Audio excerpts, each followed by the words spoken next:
Iceland, a country with a dream. On a mission for a cleaner, greener power supply.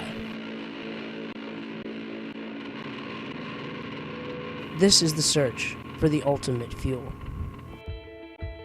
For the island nation of Iceland, getting from place to place can take a while. Cars jam the roads constantly. Despite the large number of cars, David Green says the country is in great shape to move away from the use of gasoline. They have vast amounts of renewable energy available to them in a very small population. If you think of a strategy, the key issue for the government of Iceland is actually to evaluate the potential of using renewable fuel. So the first thing you have to think about if going for transport is to see whether, first of all, the public likes the technology. There's been a lot of perception or myths about hydrogen being dangerous and etc. So we needed to do a lot of education and etc. And in that sense, buses would be the best place. You can put a lot of people in there. It's easy for if you want to take a ride with students, with groups or whatever. So socially, buses would be great. Also, they use quite a bit of hydrogen, and that means it would be easy to build the first hydrogen filling station and get that into use and having it in public view. It's not like hidden in the bus depot or anything like that.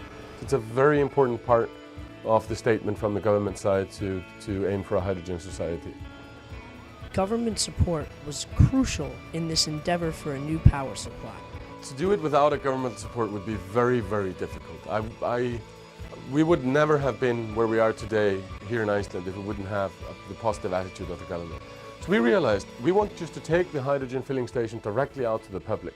And we asked the developers of those technologies, is there any issues with having a commercial station? And there were none. This is the world's first public hydrogen station. It was opened on 24th of April 2003, and there was no other public station that came online until last year, in 2005. We only started becoming a developed nation after the Second World War. So we're talking about 60 years of development from being quite poor, one of the poorest countries in Europe, to becoming one of the richest. You have developing nations spending maybe 75 to 90% of their whole export income to buy fossil fuels. There's no way you can turn from being a developing nation to a developed nation if you spend 90% of your income to buy oil.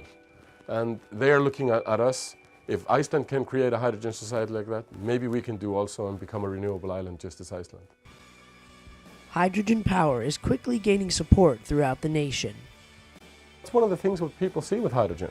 It can create new jobs. Most people are convinced it will have positive economic impact for using domestic energy. We do not have to spend all our foreign currency on importing oil. So it has a lot of positive images. Though just a small country, Iceland is setting the bar high in the race for renewable power. Its success will greatly influence renewable power efforts for years to come. If they wouldn't have worked here, it's very unlikely that they would have been able to build a Shell station in Washington, D.C. But that's actually how we think we can help the world.